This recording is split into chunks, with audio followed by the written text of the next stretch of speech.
नमस्कार सभी साथियों को स्वागत करता हूं सभी का इस यूट्यूब चैनल पर जिसका नाम है स्टडी विद पीएन लोधा। साथियों आज हम हिंदी का पेपर नंबर 46 हल करने वाले हैं। देखिए इसके पहले हम हिंदी के 45 टेस्टों को हल कर चुके हैं। टोटल टेस्टों की संख्या 100 है आपके, जो कि रीट एग्ज़ाम 2022 के लिए बेहद ही महत्वपूर्ण है। रीट लेवल 2 और रीट लेवल 1 दोनों के लिए बेहद उपयोगी है।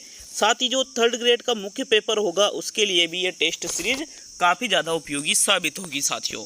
तो पूरे ही 30 प्रश्न जिस प्रकार से आपके एग्ज़ाम में आते हैं उसी प्रकार से ये प्रश्न आपके लिए लेकर आया हूँ। तो अच्छे से 30 प्रश्नों को करना और लास्ट में कमेंट बॉक्स में कमेंट करके जाना कि कितना आपका स्कोर हो रहा है साथियों। तो चलिए शुरू करते हैं आज के इस वीडियो को। पहला प्रश्न देखेंगे।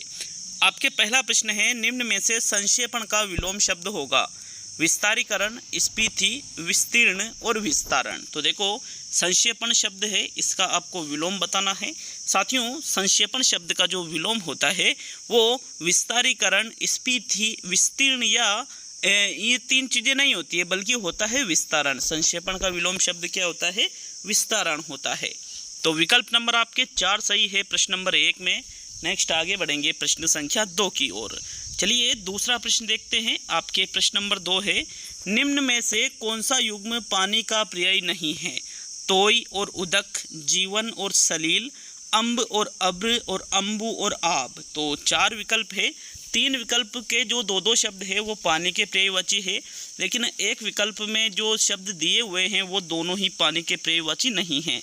मतलब आपको उसी विकल्प का चुनाव करना है। तो साथियों देखो प्रश्न नंबर 2 में तोय और उदक, जीवन और सलील, अम्बु और आप, ये तीनों ही यहाँ पर पानी के पर्याय है, लेकिन अम्ब और अब्र इनमें से यहाँ पर पानी का पर्याय दोनों नहीं है, इसलिए तीसरा विकल्प आपके दूसरे प्रश्न में सही है। नेक्स्ट प्रश्न नंबर 3 की ओर बढ़ते हैं। तो चलिए तीसरा प्रश्न देखेंगे। जन्मांध शब्द में कौन सा समास है? द्वंद्व समास, द्विगु समास, क्रमधारय समास और तत्पुरुष समास। तो देखो अब हम देखेंगे जन्मांध शब्द का समास विग्रह करके, ताकि क्लियर पता चल सके किसमें कौन सा समास है। तो एक बार इसका समास विग्रह कर लेते हैं। जन्मांध का समास विग्रह होता है जन्म से है जो अंधा। जन्म से है जो अंधा उसको कहते हैं साथियों जन्मांध। तो देखो कर्ता ने कर्म को करण से, यहाँ पर करण तत्पुरुष समास का ये उदाहरण है, अतः चौथा विकल्प। हालांकि तत्पुरुष का भेद है लेकिन भेद नहीं दे रखा है, तो फिर हम कौन सा सही करेंगे?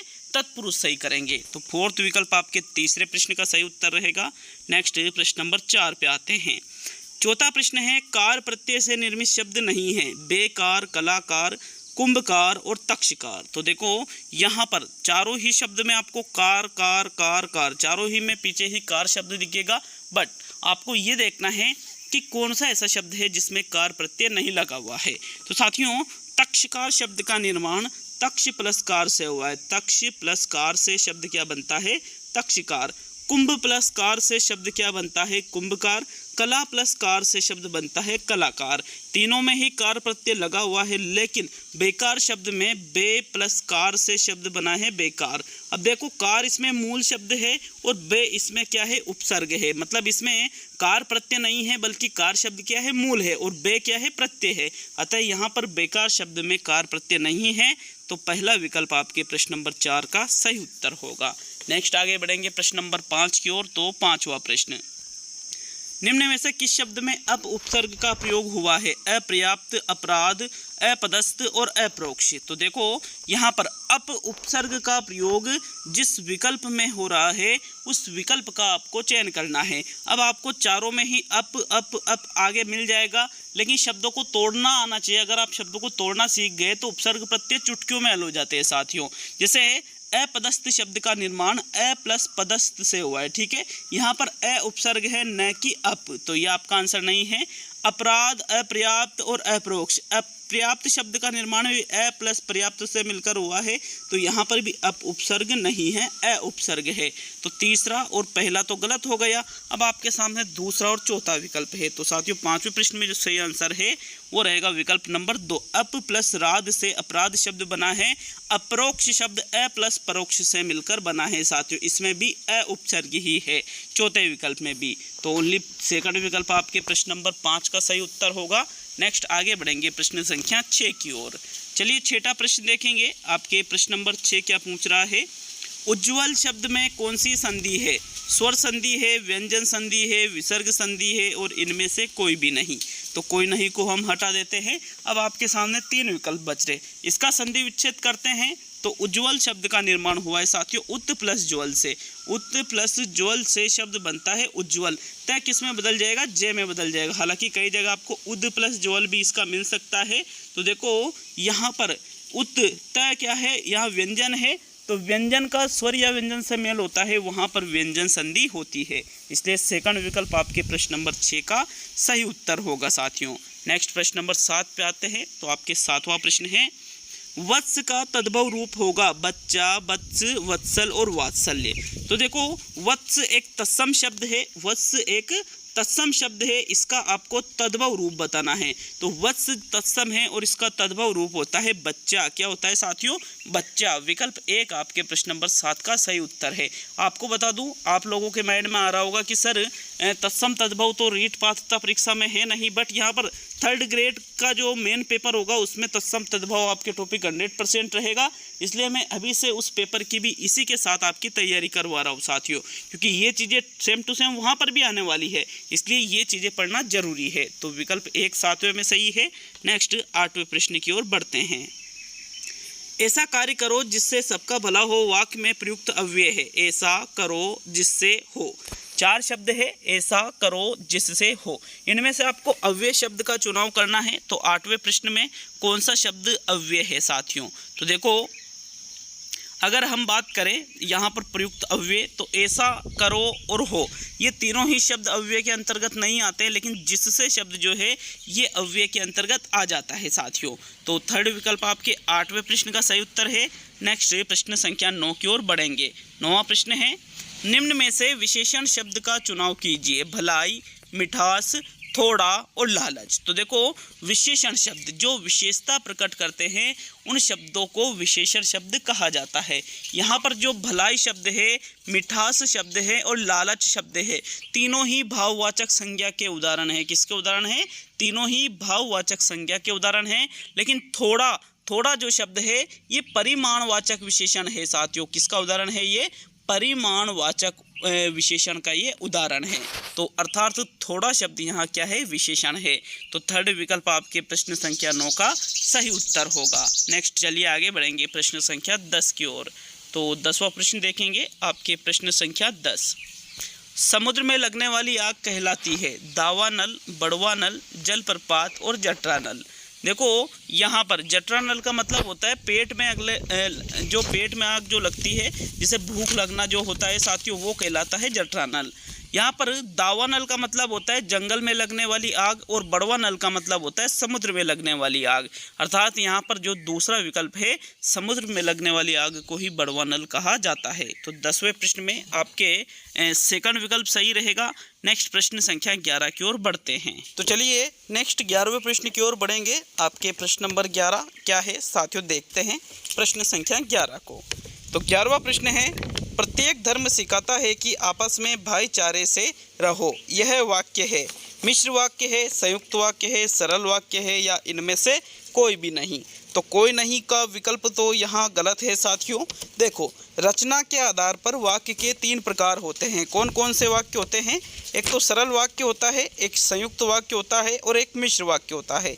अब जहाँ पर एक वाक्य दूसरे पर आश्रित हो वो कहलाता है मिश्र वाक्य। यहाँ पर की से वाक्य जुड़ा हुआ है और साथ में प्रत्येक धर्म सिखाता है। क्या सिखाता है? कि आपस में भाईचारे से रहो, मतलब दोनों एक दूसरे से जुड़े हुए हैं और आश्रित है बाद वाला वाक्य। इसलिए ये किसका उदाहरण हुआ? मिश्र वाक्य का उदाहरण हुआ। तो विकल्प 1 आपके 11वें प्रश्न का सही उत्तर है साथियों। नेक्स्ट प्रश्न संख्या 12 की ओर बढ़ते हैं।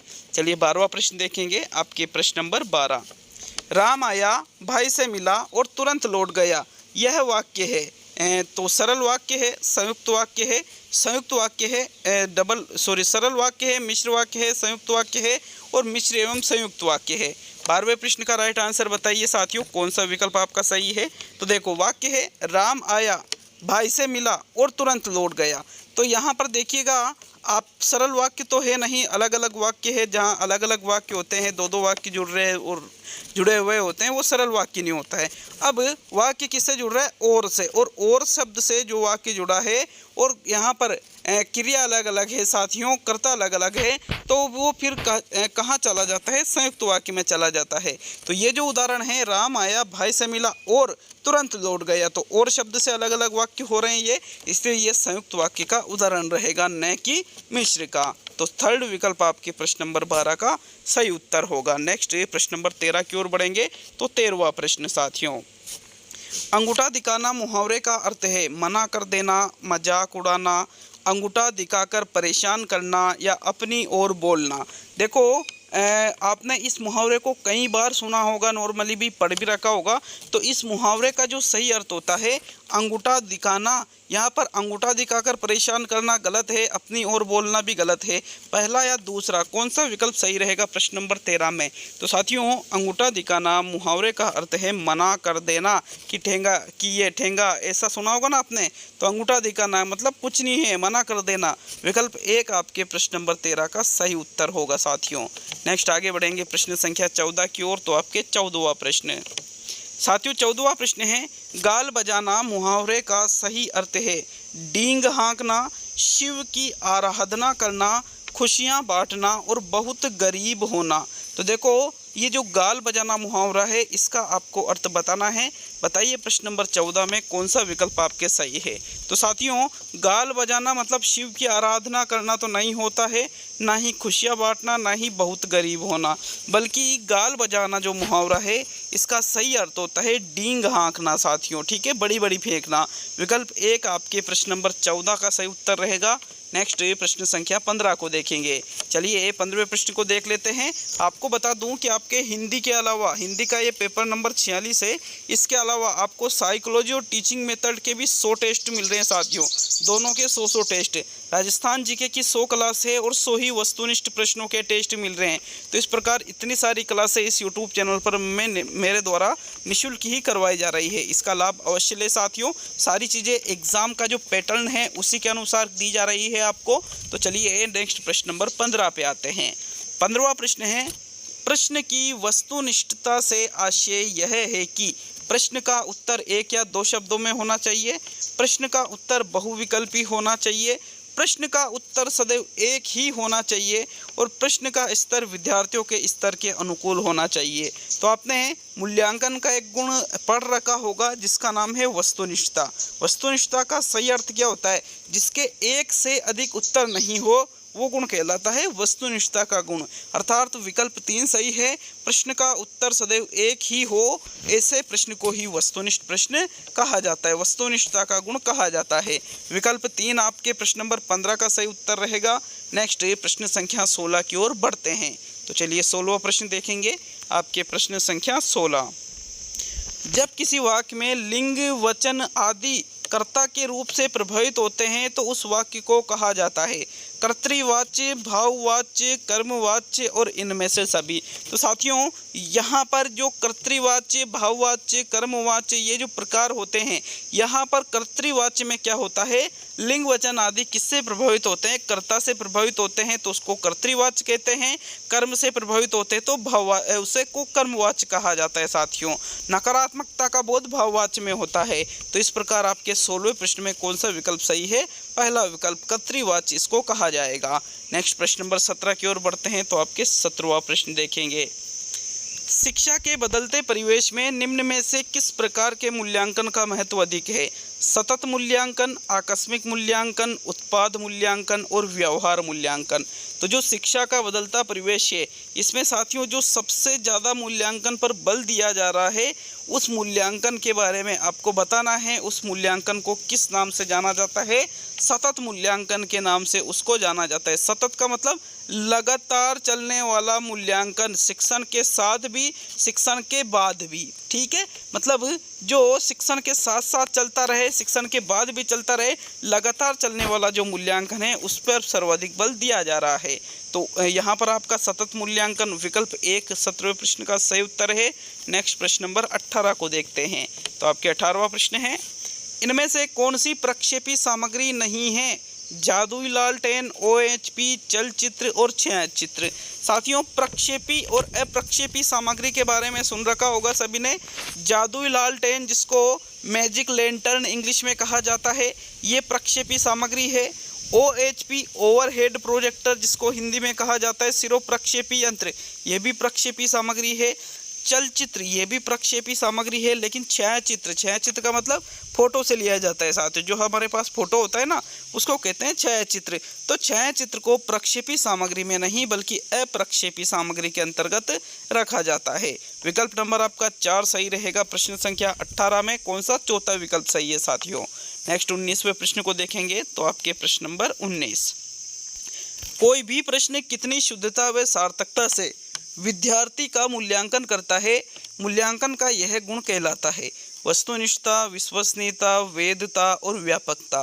तो देखो, कोई सा भी प्रश्न हो, यहाँ पर वो कितनी शुद्ध तरीके से, कितने सार्थक तरीके से छात्र का मूल्यांकन कर रहा है साथियों, तो उसको हम क्या कहेंगे। 19वें प्रश्न में सही आंसर है वैधता। व्यापकता का मतलब तो संपूर्ण सिलेबस से प्रश्न पत्र का निर्माण करना होता है।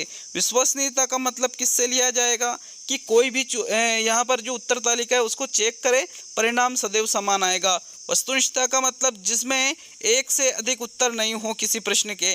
और वैधता का मतलब शुद्धता व सार्थकता से मूल्यांकन करना। तो थर्ड विकल्प आपके 19वें प्रश्न का सही उत्तर है साथियों।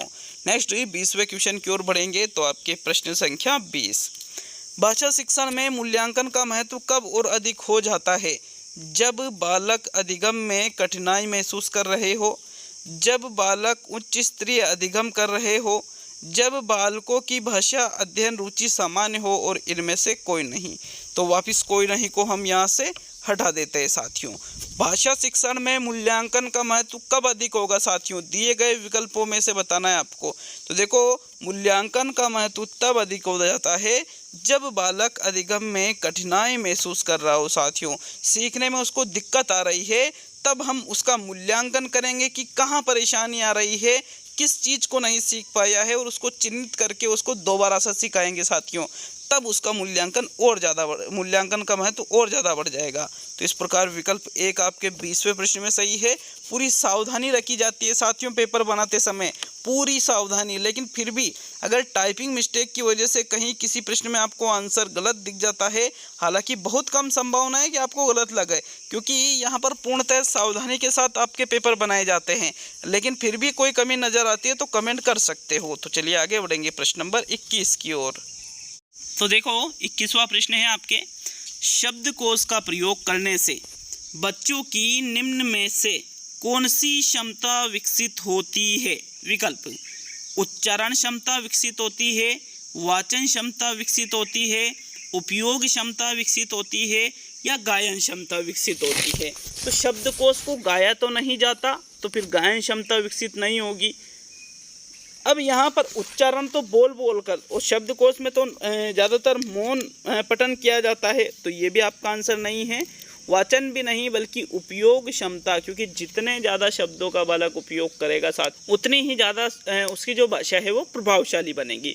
तो उपयोग क्षमता बिल्कुल इसका सही आंसर है। प्रश्न नंबर 21 में आपके थर्ड विकल्प सही रहेगा। नेक्स्ट 22वें प्रश्न की ओर बढ़ते हैं। तो चलिए 22वां प्रश्न देखेंगे। भाषा सीखने के मनोवैज्ञानिक चरण हैं। पहला विकल्प जिज्ञासा, प्रयत्न, अनुकरण और अभ्यास। दूसरा है प्रयत्न, जिज्ञासा, अनुकरण और अभ्यास। तीसरा है अनुकरण, जिज्ञासा, प्रयत्न और अभ्यास। और चौथा है अभ्यास, जिज्ञासा, प्रयत्न और अनुकरण। तो बालक जो भाषा को सीखता है उसका मनोवैज्ञानिक चरण आपको दिए गए विकल्पों में से सही विकल्प का चयन करके बताना है साथियों। देखो, भाषा सीखने के मनोवैज्ञानिक चरणों में सबसे पहले बालक के अंदर जिज्ञासा उत्पन्न होती है। क्या होती है? जिज्ञासा, मतलब जानने की इच्छा होती है। फिर उसके बाद में वो प्रयत्न करता है, फिर अनुकरण, और अंत में क्या किया जाता है? अभ्यास किया जाता है। तो इस प्रकार 22वें प्रश्न में आपके प्रथम विकल्प सही रहेगा। नेक्स्ट आगे बढ़ेंगे साथियों प्रश्न संख्या 23 की ओर। तो चलिए 23वां प्रश्न देख लेते हैं। आपके प्रश्न संख्या 23, भाषा शिक्षण में प्रमुख चुनौती है वर्ण द्वेध, उच्चारण, मानक व स्थानीय रूप में सामंजस्य और व्याकरण संबंधी ज्ञान। तो प्रमुख चुनौती आपको बताना है, भाषा शिक्षण में प्रमुख चुनौती क्या होती है साथियों। देखो यहाँ पर प्रश्न संख्या 23 में राइट आंसर जो रहेगा वो रहेगा विकल्प नंबर 3, मानक व स्थानीय रूप में सामंजस्य। क्योंकि मानक भाषा का प्रयोग हम स्थानीय रूप से बोलचाल में नहीं करते हैं। होता क्या है कि जिस भाषा को हम बोलचाल में प्रयोग कर रहे हैं, जब हम उसी भाषा को पढ़ेंगे स्थानीय विद्यालयों में अच्छी जगह, तो वहाँ पर मानक भाषा पढ़ाई जाएगी, वही शुद्ध भाषा पढ़ाई जाएगी। तो फिर वहाँ पर कि इसको तो ऐसे कहते हैं कि मतलब एक तरह से कि भाई टकराव की स्थिति उत्पन्न होगी साथियों, जो कि सबसे बड़ी चुनौती मानी जाती है। तो विकल्प 3 आपके प्रश्न नंबर 23 का सही उत्तर है। नेक्स्ट प्रश्न नंबर 24 की ओर बढ़ते हैं। चलिए 24वां प्रश्न देखेंगे, आपके प्रश्न नंबर 24। मूल्यांकन के संबंध में निम्न में से कौन सा कथन असत्य है। मूल्यांकन एक सतत प्रक्रिया है, मूल्यांकन एक व्यापक प्रक्रिया है, मूल्यांकन का उद्देश्य की पूर्ति से कोई संबंध नहीं है, और मूल्यांकन का उद्देश्य विद्यार्थी के संपूर्ण विकास का पता लगाना है। तो आपको असत्य कथन का चुनाव करना है। प्रश्न संख्या 24 में कौन सा कथन असत्य है। साथियों पहला कथन देखें कि सतत प्रक्रिया है, बिल्कुल सही बात है। सतत मतलब लगातार चलने वाली प्रक्रिया। व्यापक प्रक्रिया है साथियों, सभी क्षेत्रों का मूल्यांकन करती है, सही बात है। लेकिन तीसरा विकल्प कह रहा है कि उद्देश्य की पूर्ति से कोई संबंध नहीं है, तो ये गलत हुआ, क्योंकि मूल्यांकन का संबंध उद्देश्य पूर्ति से होता है। इसलिए आपके जो थर्ड विकल्प है ये मूल्यांकन के संबंध में एक असत्य कथन है। तो 24वें प्रश्न में थर्ड विकल्प आपका उत्तर रहेगा। नेक्स्ट ये प्रश्न नंबर 25 की ओर बढ़ते हैं। तो चलिए 25वां प्रश्न आपसे क्या पूछ रहा है, ये देखिएगा। किसी परीक्षा में प्रश्नों को बनाते समय निम्न में से किस बात का विशेष ध्यान रखना चाहिए। परीक्षार्थियों का स्तर, प्रश्नों की व्यावहारिकता एवं उपयोगिता, परीक्षा का उद्देश्य और इनमें से सभी। तो देखो जब हम किसी भी परीक्षा के लिए प्रश्नों का निर्माण करते हैं, प्रश्नों का निर्माण करने से हम पहले ब्लूप्रिंट बनाते हैं, मतलब नील पत्र बनाते हैं साथियों। अब उसमें यह भी देखा जाता है कि छात्रों का स्तर क्या है, प्रश्नों की व्यावहारिकता देखी जाती है, प्रश्नों की उपयोगिता देखी जाती है, परीक्षा का उद्देश्य देखा जाता है। अर्थात इनमें से सभी वाला जो चौथा विकल्प है 25वें प्रश्न में सही उत्तर होगा। नेक्स्ट आगे बढ़ेंगे प्रश्न संख्या 26 की ओर। तो चलिए 26वां प्रश्न देखेंगे, आपके प्रश्न संख्या 26। जब किसी परीक्षण में विद्यार्थी के विभिन्न अवसरों पर या उसी प्रकार के भिन्न भिन्न परीक्षण पदों में प्राप्त फलांकों में समता होती है, तो परीक्षा का यह गुण कहलाएगा व्यापकता, वैधता, वस्तुनिष्ठता और विश्वसनीयता। इतना ज़्यादा कंफ्यूज करने वाला प्रश्न है, क्योंकि डायरेक्टली जब व्यापकता, विश्वसनीयता, वस्तुनिष्ठता और वैधता जब चीज़ें आती है तो हमारे माइंड में सबसे ज़्यादा कन्फ्यूजन ही होता है साथियों कि यार विश्वसनीयता सही करूँ या वस्तुनिष्ठता। तो यहाँ पर देखिए जब फलांकों में समता होती है, फलांकों में मतलब परिणाम में समानता आ रही है, परिणाम में समानता का मतलब विश्वसनीयता, परिणाम में समानता का मतलब विश्वसनीयता होता है। याद रखिएगा इसको विशेष तौर पे। फोर्थ विकल्प आपके 26 का सही उत्तर होगा। नेक्स्ट आगे बढ़ेंगे प्रश्न नंबर 27 की ओर। तो 27वां प्रश्न, एक प्रमाणीकृत परीक्षण में होता है विश्वसनीयता एवं वैधता, निबंधात्मक प्रश्न, मौखिक प्रश्न और इनमें से कोई भी नहीं। तो कोई नहीं को हम यहाँ विकल्पों में से हटा देते हैं। देखो जो प्रमाणीकृत परीक्षण होता है उसमें मौखिक प्रश्न या निबंधात्मक प्रश्न होना जरूरी नहीं है, बल्कि उसमें विश्वसनीयता और वैधता का होना अत्यंत आवश्यक माना जाता है साथियों। तो 27वें प्रश्न में आपके कौन सा विकल्प सही है? प्रथम विकल्प बिल्कुल सही रहेगा साथियों। चलिए 28वें प्रश्न को देख लेते हैं। आपके 28वां प्रश्न है, दल शिक्षण का विकास किसके द्वारा किया गया है? डेविड वार्डिंग के द्वारा, कमेनियस के द्वारा, कीथ एचिसन के द्वारा और लिकट के द्वारा। तो देखो दल शिक्षण, टीम टीचिंग, समूह शिक्षण सारी एक ही चीज़ें हैं, और इसका विकास किसने किया था? डेविड वार्डिंग ने किया था। किसने किया था? डेविड वार्डिंग ने। तो विकल्प 1 आपके प्रश्न नंबर 28 का सही उत्तर होगा। साथियों इसमें दल किसका होता है? छात्रों का होता है या अध्यापकों का? याद होना चाहिए दल शिक्षण विधि में अध्यापकों का दल होता है, न कि छात्रों का। ठीक है, दल शिक्षण में दल का अर्थ किससे लिया जाता है? अध्यापकों से लिया जाता है। तो विकल्प 1 आपके 28 का सही उत्तर है। नेक्स्ट सेकंड लास्ट मतलब 29वां प्रश्न देखेंगे। वीडियो अच्छा लगे तो लाइक और शेयर जरूर करिएगा साथियों, तभी हमारा भी उद्देश्य पूरा होगा और आपका भी उद्देश्य पूरा होगा। चलिए 29वां प्रश्न है, प्राथमिक शिक्षा हेतु महात्मा गांधी ने बुनियादी शिक्षा का निर्माण किस विधि के आधार पर किया? परियोजना विधि के आधार पर, डाल्टन विधि के आधार पर, दल शिक्षण विधि के आधार पर, या फिर जीवन वृत्ति विधि के आधार पर। तो देखो, आपने महात्मा गांधी की बेसिक शिक्षा, जिसको बुनियादी शिक्षा कहा जाता है, के बारे में पढ़ा होगा साथियों। इस विधि का निर्माण महात्मा गांधी के द्वारा जिस विधि के आधार पर किया गया है वो है परियोजना विधि, क्योंकि परियोजना विधि में करके सीखने पर बल दिया जाता है साथियों, और इसमें भी ऐसा ही होता है, करके सिखाया जाता है। तो इसलिए पहला विकल्प आपके 29 का सही उत्तर होगा। अब आज का अंतिम और 30वां क्वेश्चन देख लेते हैं। आपके प्रश्न संख्या 30, उपचारात्मक शिक्षण की सफलता निर्भर करती है, उपचारात्मक शिक्षण की सामग्री पर निर्भर करती है, भाषिक नियमों के ज्ञान पर निर्भर करती है, समय व अवधि पर निर्भर करती है, और समस्याओं के कारणों की सही पहचान पर निर्भर करती है। तो देखो, जो उपचारात्मक शिक्षण, जिसमें छात्रों की जो कमजोरियां होती है उनको दूर करने का कार्य किया जाता है, इसकी सफलता साथियों समस्याओं के कारणों की सही पहचान पर निर्भर करती है, क्योंकि अगर समस्याओं के कारणों की सही पहचान ही नहीं हो पाई तो फिर हम उसका उपचार कैसे करेंगे। इसलिए फोर्थ विकल्प ही आपके प्रश्न संख्या 30 का सही उत्तर है। तो इस प्रकार से आपके हिंदी का 46वां टेस्ट ये पूरा हुआ। अभी आपके हिंदी के 54 टेस्ट आना और बाकी है साथियों। इस प्रकार टोटल टेस्टों की संख्या कितनी हो जाएगी? 100 हो जाएगी, जो कि एग्ज़ाम के पहले आपके हो जाएगा। तो चलिए, ये वीडियो पूरा हुआ। मिलते हैं अब अगले वीडियो में। आपने वीडियो को देखा, लाइक शेयर जरूर करिए। बहुत बहुत धन्यवाद आप सभी का साथियों।